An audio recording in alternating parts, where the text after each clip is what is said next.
Yes, I was asked to talk about the World Centre tonight with some idea of its development in the past and its development in the future. So we'll see how the time goes and see how we can cover the subject. The World Centre, you know, the World Centre of the Faith is really two things. One is its geographical location. The other is it's a series of institutions. And the two, of course, are very closely interlinked. The two have been linked from long before the Baha'i World Centre arrived in Israel. Because from the Bayan and the laws of the Bab, we know that the Qibla, the point of adoration of the faith, was to be He whom God would make manifest. And it would move wherever He moved until He stayed in one place. And this is what happened. So the World Centre, if you're reading your Baha'i history, was wherever Baha'u'llah was, until he arrived in the Holy Land, and then the World Centre, as it were, settled in the Holy Land. And the geographical location of the World Centre is a number of holy sites and institutions, quite widespread. The Universal House of Justice has been working on having the Baha'i World Centre recognized as a World Heritage Site.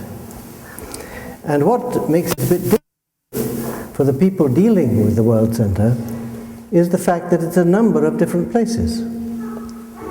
It is to start with Akka. It's Bahji, just outside Akka. It's Mazrai, north of Bahji. It includes Baha'i cemetery in Ein Geb, where the faithful half-brother of Abdul Baha is buried, and his family. And it includes Haifa, and many parts of Haifa. This is all the World Centre. And when you go on pilgrimage, which is what you're going to see something of in the DVD tonight, you visit the Baha'i holy places in the World Centre. Not all of them, but most of them you can get to. And you also see the new institutions which have arisen in the World Centre. Because the World Centre evolved quite slowly. You know, Baha'u'llah had amanuenses, friends who were with him, who took the dictation of his tablets, and who copied his tablets. There are a number of amanuenses. There was one who was nearly always with him, who was known as Khadimullah, Khadim, the servant of God. He was the one who used to take down the dictation of the tablets of Baha'u'llah in what we've come to call revelation writing. It's writing Persian or Arabic with such speed that it just looks like a series of strokes on paper. But he could read back that writing. So after having taken the dictation from Baha'u'llah, he would then make a fair copy of the tablet. And we have, in the archives at the World Centre, copies of tablets in revelation writing and copies of the fair copy that Khadimullah made, and then the notes that were made to correct the fair copy, because he would read over the tablet to Baha'u'llah and ask him questions about places where he wasn't quite sure. And some years ago they were examining these documents in the archives and weren't quite sure what these funny little marks and things in the margins were for.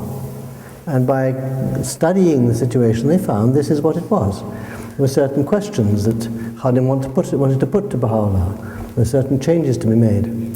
Then he would make, or another amanuensis would copy down a fair copy of the tablet, and it would be sent out. Then we have other services that were performed, particularly by one of the amanuenses, Zayn al-Magharibin. He was so faithful that Baha'u'llah has written that any tablet in the handwriting of Zayn al-Magharibin is as good as an original. And Baha'u'llah would use quite often, when dictating his tablets, the style similar to that of the Bab, in which the Bab ignored a lot of the rules of Arabic grammar. Now, as you may know, grammarians concoct grammars from what they find people use in their languages. We tend to think of the grammar being there first and then the language, but it's the other way around.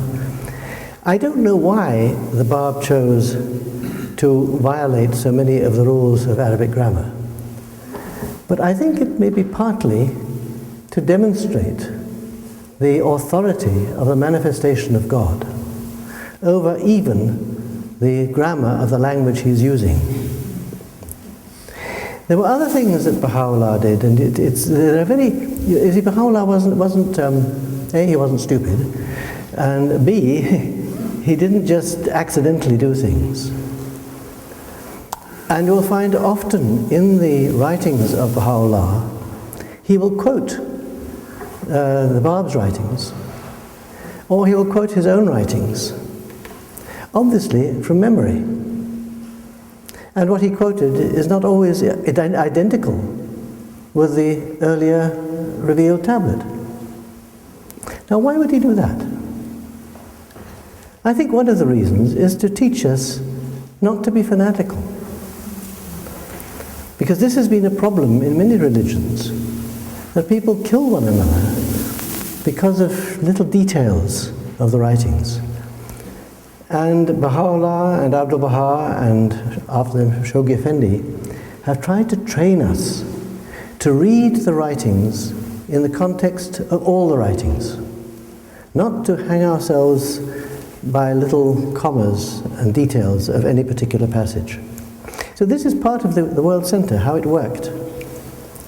I won't go into any more examples of that at the moment, but there are very interesting examples of how we have, in fact, in some famous tablets, 3 equally valid copies of the tablet that are all slightly different from one another. Now, when Abdul Baha, of course, succeeded Baha'u'llah, he also had secretaries who would write for him. And there are accounts by pilgrims of Abdul Baha dictating tablets simultaneously to 5 different secretaries. He'd dictate a bit to one, a bit more to another, and that would be 5 different tablets, and he would do them bit by bit to all 5 and go back, and when the first one was getting near his bit finished, he would do the next bit of that tablet.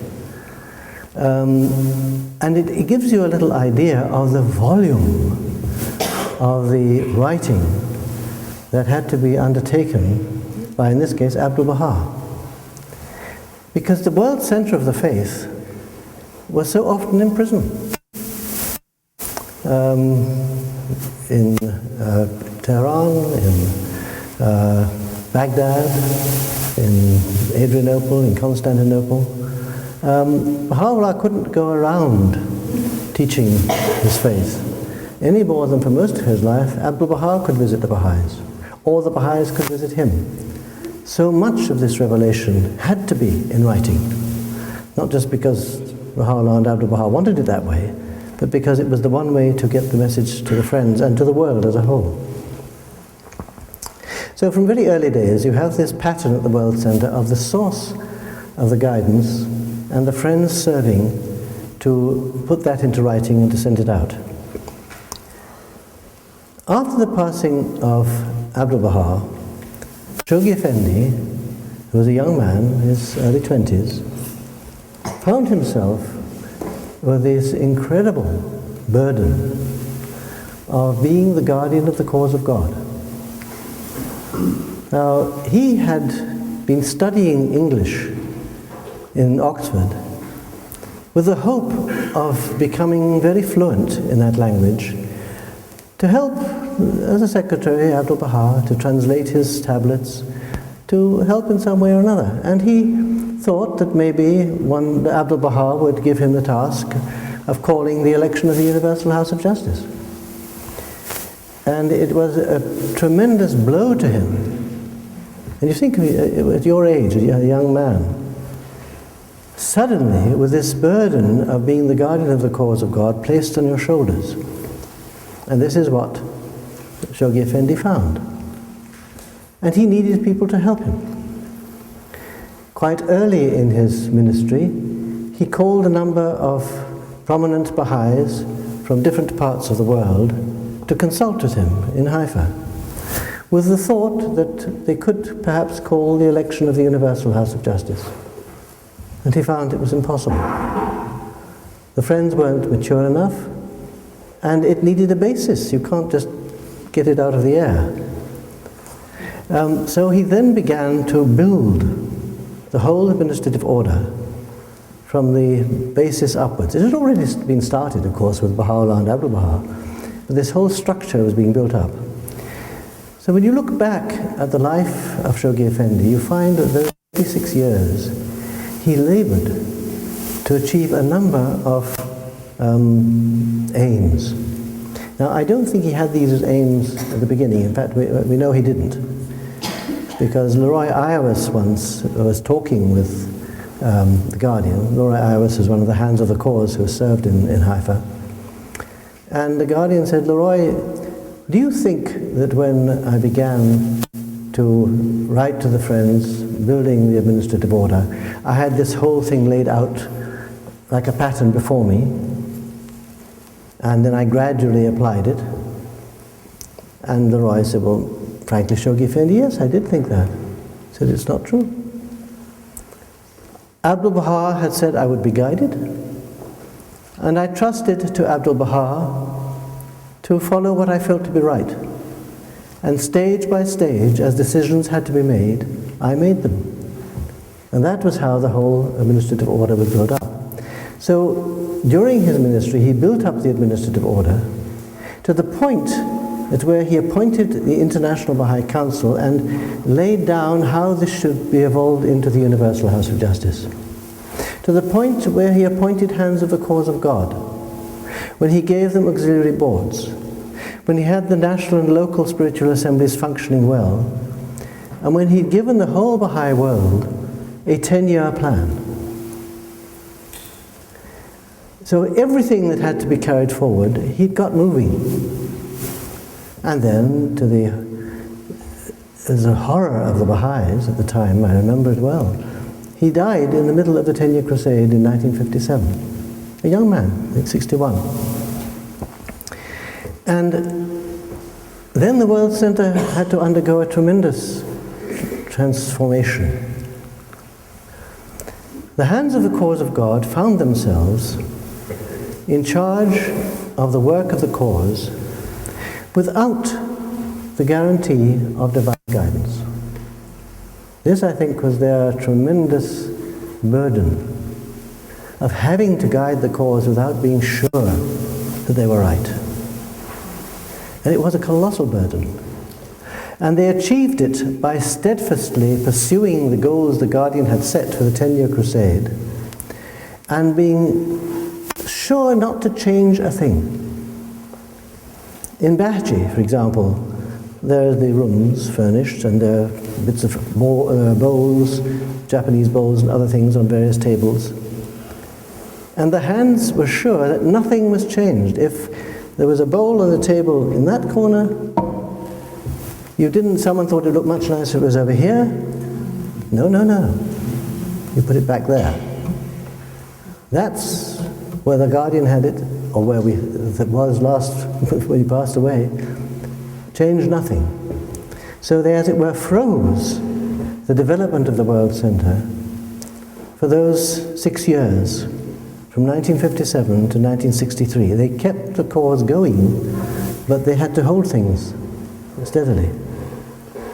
And they passed the cause on to the Universal House of Justice, unviolated, unchanged, with its 10-year crusade completed.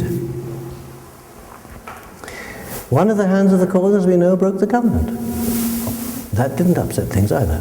I mean, it was a test and a tragedy that someone who had been such a faithful Baha'i, Charles Mason Reamy, should have broken the covenant, but it didn't distress or disturb the growth of the cause. Now, the way this relates to the World Centre is that then, when the House of Justice came into being, it had to examine what was to happen. It had the task of deciding whether or not it would be possible to appoint a successor to Shoghi Effendi, or to make a law that would make it possible to appoint a successor to Shoghi Effendi. As you know, it decided it couldn't in those two cases.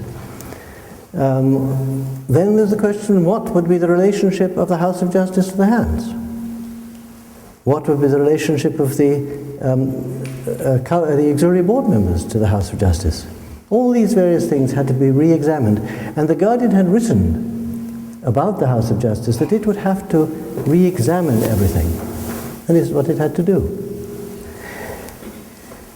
So it had to do this and had to catch up in those years when nothing had evolved. I remember in the Shrine of Baha'u'llah, for example, there's an apse at the end. The shrine, as you know, you enter the Shrine of Baha'u'llah through a door, and there's a room which we used to be a courtyard, and it's now a room with a glass roof and a garden in the middle, and then you turn right and the Shrine of Baha'u'llah is in the corner.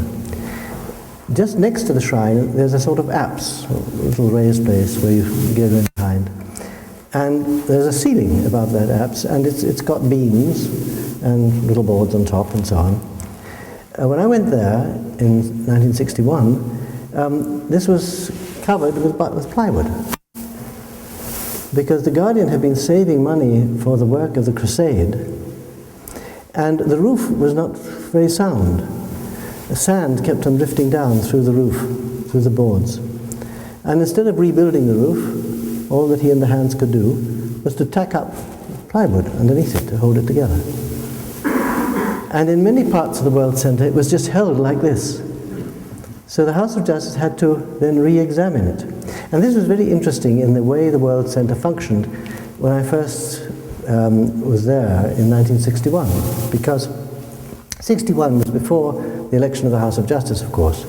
It was the time when the International Council had to be elected. And the Guardian appointed the International Council, which is a group of friends to assist him in his work. He said it should, in due course, become an elected body, and then eventually effloresce into the Universal House of Justice. So in 61, it was elected. And it had 9 members. And the hands continued the practice of the Guardian to have the International Council help them in their work in relation to the authorities, in looking after the buildings and so on. And so the council had all sorts of jobs. And I think it was either in those early days of the council, or more likely just after the House of Justice was elected. I remember one day there was an SOS from the Pilgrim House that the roof was leaking. And then there was very few staff at the World Centre. There were the house members and their wives and the hands of the cause and their families, and some custodians of holy places. So when the roof leaked, a member of the House of Justice had to go up to the Pilgrim House and climb up in the loft and examine the roof, and noticed that in fact all the tiles needed replacing. So the next summer we had to replace the tiles on the roof of the Shrine of Baha'u'llah, Shrine of Ampleforth. Sorry, it wasn't the Shrine of Ampleforth. This was the Pilgrim House in this case. Later also we had to change the roof of the Shrine of Baha'u'llah. But for quite some time the World Centre was at it, were doing repairs and maintenance. And it's a very wonderful experience to do this sort of work on a holy place. Because a holy place is not just an ordinary building. And the House of Justice always had to, as the Guardian had before, to train the friends who were doing this work not to improve things. If a window in a holy place is slightly cockeyed, and that's the way it was, when you have to put a new frame in, you put in a slightly cockeyed new frame. That's how it was in the time of Baha'u'llah. So you preserve things as they are. It's so easy when you improve things to migrate slowly from what it originally was to something quite different from what it was. So this brings us to the material things of the World Centre. And the first of the material things is the holy places, which have to be preserved and protected and acquired. Because we didn't, as we still don't, possess all the places that are related to Baha'u'llah and Abdul Baha, the Guardian. But I remember the wonderful experience we had with the purchase of Mazrai. Now Mazrai had been rented. This is the little mansion north of Baha'i, where Baha'u'llah lived, where you go out in the country and where he saw the country for the first time after all those years of being imprisoned in Akka, and all you can see there is the sea and the houses and no green things. And so we had possession of Mazrai, but we didn't own it. And so the House of Justice began to investigate how we could acquire ownership of Mazrai. We found, in fact, that it was a Muslim waqf.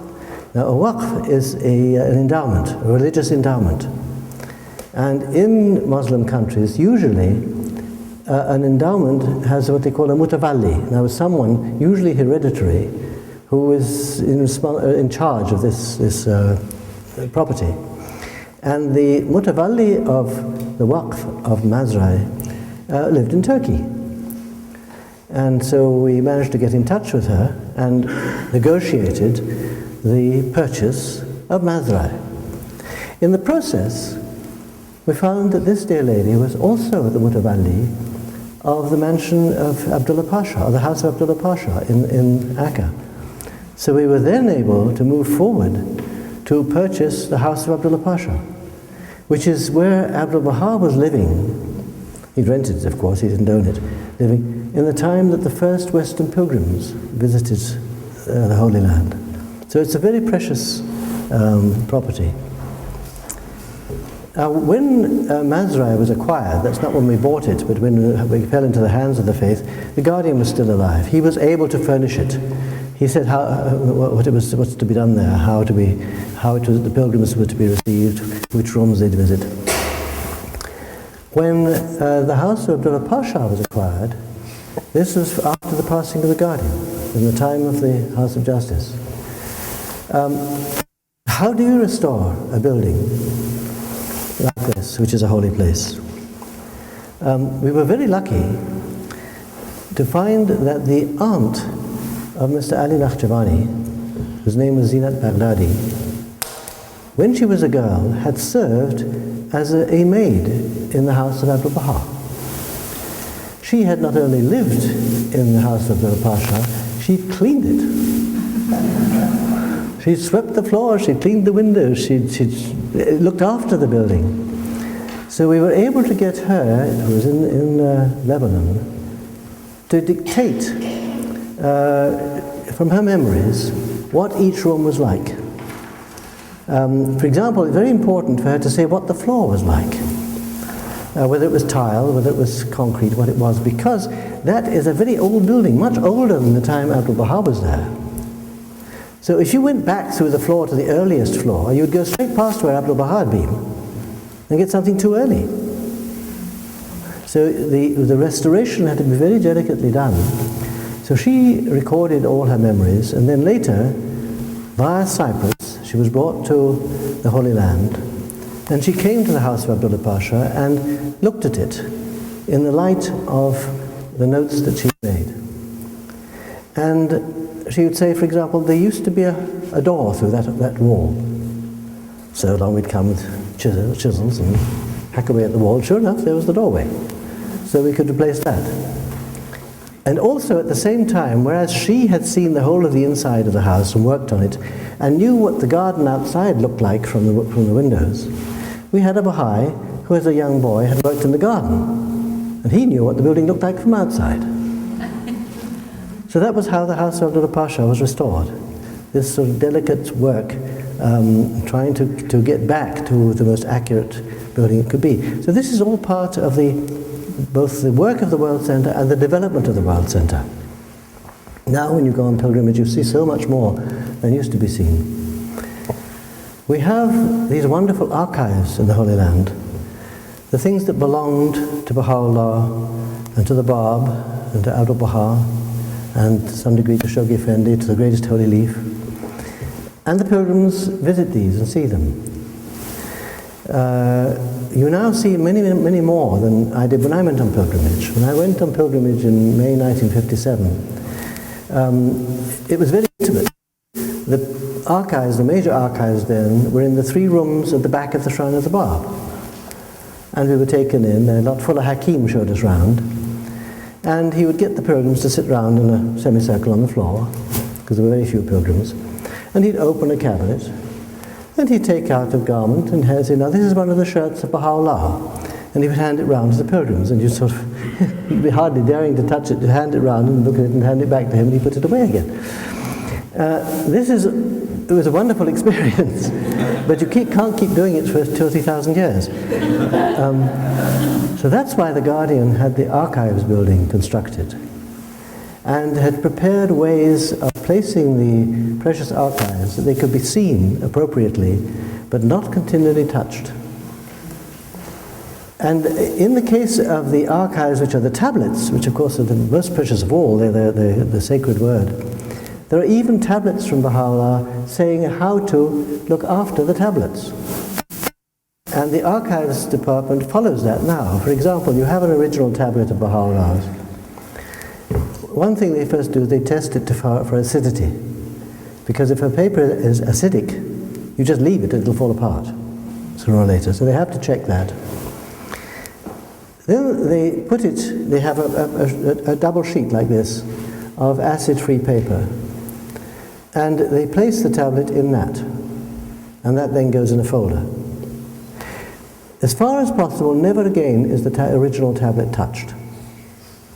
If the archives wants to look at it, they take it out, and they open the folder and read the tablet. Now, if it's written on both sides, you don't pick the tablet up and turn it over. You close the folder again, turn it all over, and then open it again. Now, this is the sort of thing that Baha'u'llah thought of and told us how to do in dealing with things like that. I remember shortly after we got our first archivist, I made the mistake of going to make some notes of things she was talking to me about by taking out my ballpoint pen. She nearly had a fit. She says, you never use a ballpoint pen on a table where there is an original document. And I said, I'm not going to write on it. She said, no, of course you're not, but you might drop the pen. So only a pencil goes anywhere near the table where you have an original document.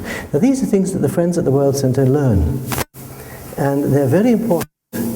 So there's a great discipline to serving at the World Centre of learning from the people who have skills, who have been brought there to do this sort of work. It's useless if you, as a member of the House of Justice, you go and say, look, I'm a member of the House of Justice, I'm going to read this tablet the way I want to. Oh no. The archivist says how you deal with things.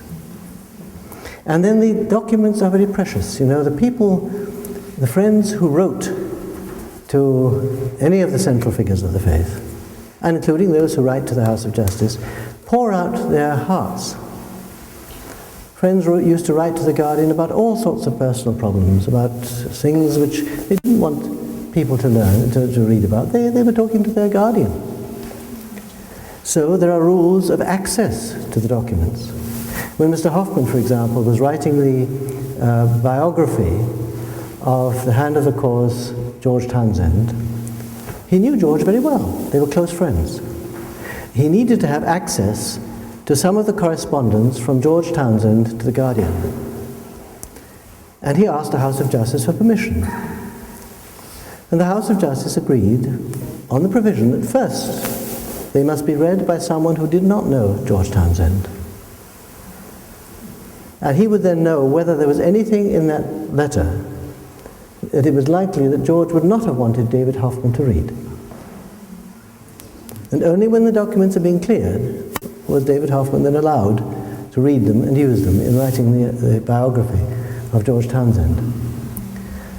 So this may seem very secretive, but it isn't secretive. There's a difference. The Guardian said once, there are no secrets in Haifa. There are things that are confidential, but that's not the same. The faith does not have secrets. It has mysteries. It has things that are confidential, but not secret things that nobody can see. So this is the essence of the World Centre, the way it deals with things. Now, since the House of Justice was elected, of course, the World Centre has grown. I think I counted the number of Baha'is living in Haifa about the time the House of Justice was elected, and if I remember rightly, there were 46. That wasn't including the custodians of the holy places, who were in fact Baha'is living permanently in Israel. But the others were there. There was the members of the House of Justice, the hands of the cause, their spouses, and then, of course, at that time there was no international teaching centre. And they did everything. The guy did the shrines, went and see the tax inspectors, made sure the gardens were kept in good order, everything. But you can't carry on like that as with a growing religion. So slowly, the House of Justice has been... You step forward a tiny bit, you're making me Thank you. What am I doing? I was terrified going for all that. Oh, thank you very much, yes. I'm glad you were terrified. I'd have been more than terrified. The friends had to come from all over the world to be brought to serve in the World Centre. And gradually, the House of Justice has brought friends now, and as now you know, there must be about 700 Baha'is serving there. There are some who are there for a long time, some for 2.5 years, or some in between, and many youth who go for a year or 18 months. And it is a wonderful thing for the life of the World Centre to have these friends going there. And it's part of the development of the nature of the World Centre, that we have in fact a living, functioning Baha'i community of some 700 people at the World Centre. I think it's a sign of the bounty of God that with all this, the House of Justice has been totally spared the problem of covenant breaking at the World Centre. When you think of what the Guardian had to work with all his life, being continually frustrated and criticized and troubled by disloyalty among those who are closest to him. And this, the House of Justice has been spared. Maybe the time is going to come when the House of Justice will have to face that sort of problem. I pray not. Maybe the faith's grown past that stage. But there are problems at the World Centre, as you know now. We just had 171 pilgrims, the first time that I know of where they've been on pilgrimage while Haifa has been showered with rockets. It was a quite unique pilgrimage. And this is a thing we have to expect also, that the World Centre can often be in danger. We pray hard, we do all we can to protect it, but there's a limit. The House of Justice building was being constructed. The question was, should we have a vast, great, deep, atom-proof air raid shelter? It's impossible. You can't. There are things you can't guard against. You do all you can that's reasonable, and then God has to look after the rest. And He does a pretty good job, actually. But every now and again, we lose things. I mean, in Iran, we've lost the House of the Bab. It's not the first time, though, it's been destroyed. And the House of Justice has exact details of the plans of the House of the Bab and the surrounding buildings. And it can reconstruct that any time we have access to that site. They won't be the same bricks and mortar as the old building, but it can reconstruct the House of the Bab. And this is what the Guardian said about the World Centre. Well, if it gets bombed, we build it again. And the faith is quite indestructible in many ways. You think of the Kitabia Iran, for example. Not only do we have the original tablet, but say that was destroyed. The Kitabia Iran has been published in the original in hundreds of thousands of copies. It's been translated into languages beyond belief. How can that ever be lost? Absolutely impossible. So with much of our scriptures, even if many of the writings were lost, remember Baha'u'llah himself, when he was in Baghdad, concluded that some of the things he'd revealed could not be shared with mankind, and he washed them out in the river. So we have a tremendous treasure in these tablets. But there's I think, a warning to mankind in general that the world against which we are warned is anything which divides us from God. Anything which divides us from God. And if we are faithful and follow God, we can have the other things. If we are not, then we lose the other things. I think this is what's happening, for example, to many of the churches in Christendom. We have these beautiful buildings here. We have the magnificent cathedrals around the world. And I was reading an article recently about Germany, where the number of churches that are being pulled down are just destroyed or sold as blocks of flats is tremendous, and they're now building new mosques in Germany.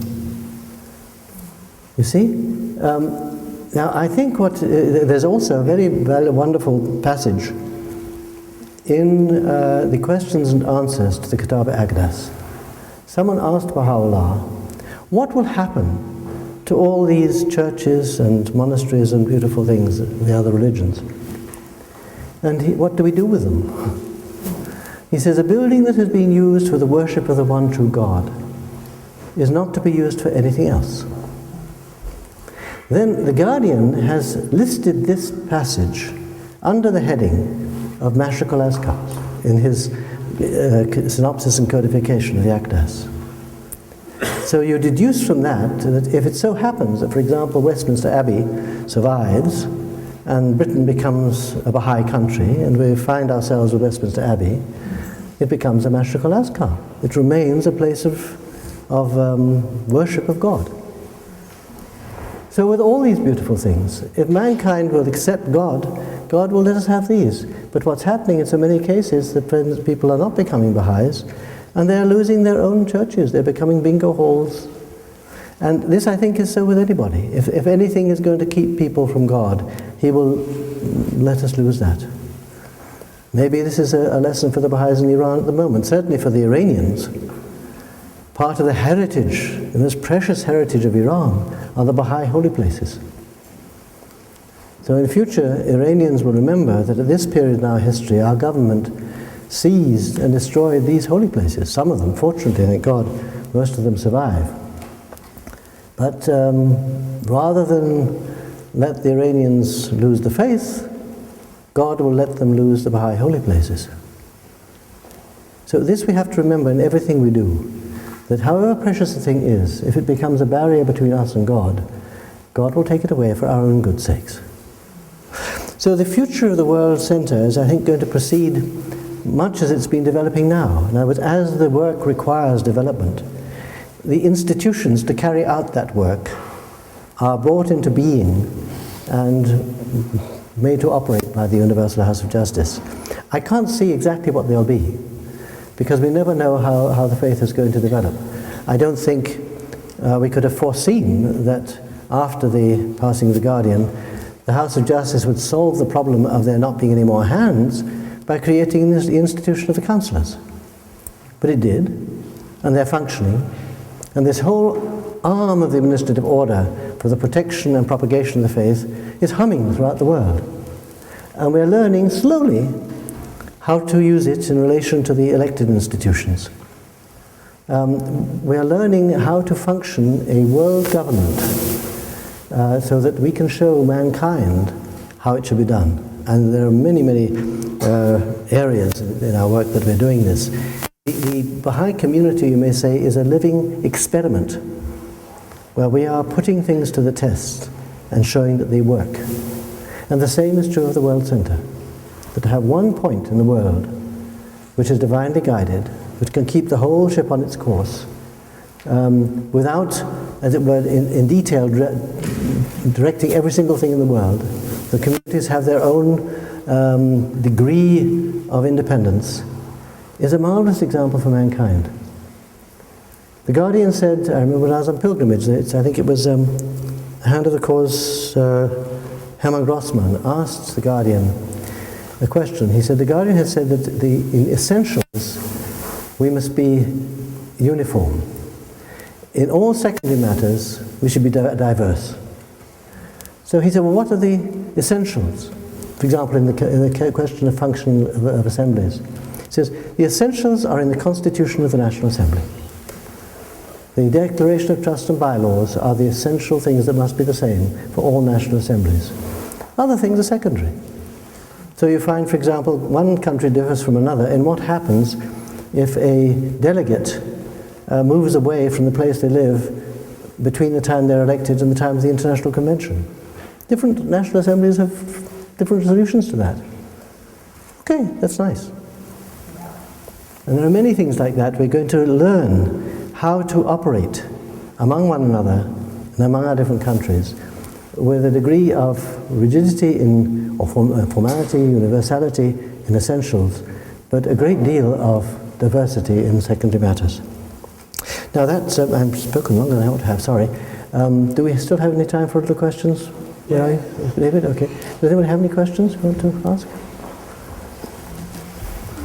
Yes, please. Yeah. I wondered what contingency plans the House of Justice has if, for example, communication is cut off from the World Centre. Another question which I didn't know the answer to is, if God forbid anything happened to the House of Justice, who arranges for an election? Okay. I'll take it back to front. Yes, if say a bomb drops on the House of Justice and all 9 members are killed, it's very easy to solve. You elect a new House of Justice. The members aren't the House of Justice, you're elected as before. And the election process is very simple. The question is who calls it? I think the House of Justice from time to time makes provision for who should do this. At the present time it will be the councillors. Now I can't remember exactly how the councillors are to do it, but the House of Justice has given instructions and all the councillors know what they should do if it should happen. And the basic thing is to keep the whole World Centre carrying on working. Now the communication, the Guardian himself said that the time could well come that the World Centre is cut off from the Friends. We have our national institutions. They continue to direct their communities and keep in harmony with one another. And this is becoming much stronger now once we have this present pattern of the training institutes. Because things happened quite recently in Africa. There was one country, I've forgotten which it was, where they'd only recently, the Friends had got their training institutes going. They had the books, they had the things, and they were doing it. There was a war, and this section of the country was completely cut off from the rest, and the poor National Assembly was worried, thinking, what are these Baha'is going to do? They had no contact with them. Eventually they re-established contact, and they found the believers were carrying on happily. They said, we didn't need to contact the National Assembly. We know what to do. We have the books, we have our children's classes, we have our study circles, we have devotional meetings, and we're doing all right, thank you very much. We didn't need to ask for anything in the National Assembly at the moment. So by the training of the community, as distinct from just the teaching of the faith, in a particular method of doing things, we're making the community more decentralized. It may seem the opposite. It may seem there's a uniformity being established, but it's a certain uniformity, but also a degree of independence, devolution. Any other questions? Oh, yes, please. Just something, when you talk about the International Council, Yes. that had women. Oh, yes. Then eventually the Universal House of Justice would be elected. And I think one of the words that the Guardian would this body would FRS into the Universal House of Justice. Well, the Universal House of Justice, of course, was elected. Yes. The council was appointed. Can you just have some comment on that? It's sometimes such a sticking point. Yes, it's very interesting because, of course, as you say, the council, when it was first brought into being as the embryo of the Universal House of Justice, was appointed by the Guardian. And it had both men and women on it. I wish I had time to speak about these friends, they were wonderful people. Then the Guardian said it would be elected, and then later would infloresce into the Universal House of Justice. So the first election was in 1961, and all the National Assemblies elected exactly as they would in an election for the Universal House of Justice. It was done by mail. The only thing was that they elected men and women, and otherwise it was the same. And it so happened that what happened was they re-elected onto the council the ones who had been on the appointed council who weren't hands of the cause, because the first council, many of its members became hands, or in some cases hands became members of the council. And the hands asked not to be elected to the elected council. And so the members who had been on before were re-elected, and the National Assembly has elected new members to make up the ones who places had been vacated by the hands. And that was the International Council as an elected body. And it functioned under the direction of the hands until 1963. And one of its tasks was to help to the hands to prepare for the election of the Universal House of Justice. Then in the election of the House of Justice in 63, the National Assemblies did the same thing again. The only difference being they didn't elect any women. And that body was then the Universal House of Justice. Yeah. Well, perhaps it's... Are you all doing it as well? Oh, one more. Okay, one more. In some claims that the voting process for the House Justice and also for the National Spiritual Assemblies isn't... Sorry, I can't quite understand. Can you speak louder? Some people that I've been talking to have said that the voting procedure isn't absolutely perfect because, for example, the National Spiritual Assembly of India, the makeup of it has been very similar for the past 20 years or so, because people that get voted on are people who people have heard of, who are people on the National Spiritual Assembly. What's reply would have to these accusations? Yes. Well, it's quite true that the elections are not perfect. In fact, nothing's perfect at the moment. Because we're in the very early stages of, you think we're only halfway through the 2nd century, very early stages of learning how to operate the faith. So in most countries, the delegates haven't really learned to be quite clear thinking when they elect. But then we also have to remember that the Baha'i concept of election and of service is not the same as that in the world as a large. One is meant to elect the people one thinks, the individuals one believes, are the best to serve. There's no particular reason why that should change radically every year. Now, usually what has happened is there's been a gradual changeover as people get older and die or move off or pioneer or something, or the believers decide they want someone else elected. In fact, I remember not too long ago, one National Assembly, which at Rizwan, it had been rather a poor National Assembly, and all 9 members were changed at that convention. No preconditions, no one thought about it. It just so happened that the delegates thought, whoops, we'll vote for these ones. So the Baha'i elections is an interesting and unusual thing. But remember, Baha'i elections do not carry out in order to obtain power. They are carried out so that the believers can confer authority on those they want to take charge of the community. It's a very different pattern from normal elections. So as you're right, things are imperfect, and we just have to work hard and study how to function and get better. Thank you, David.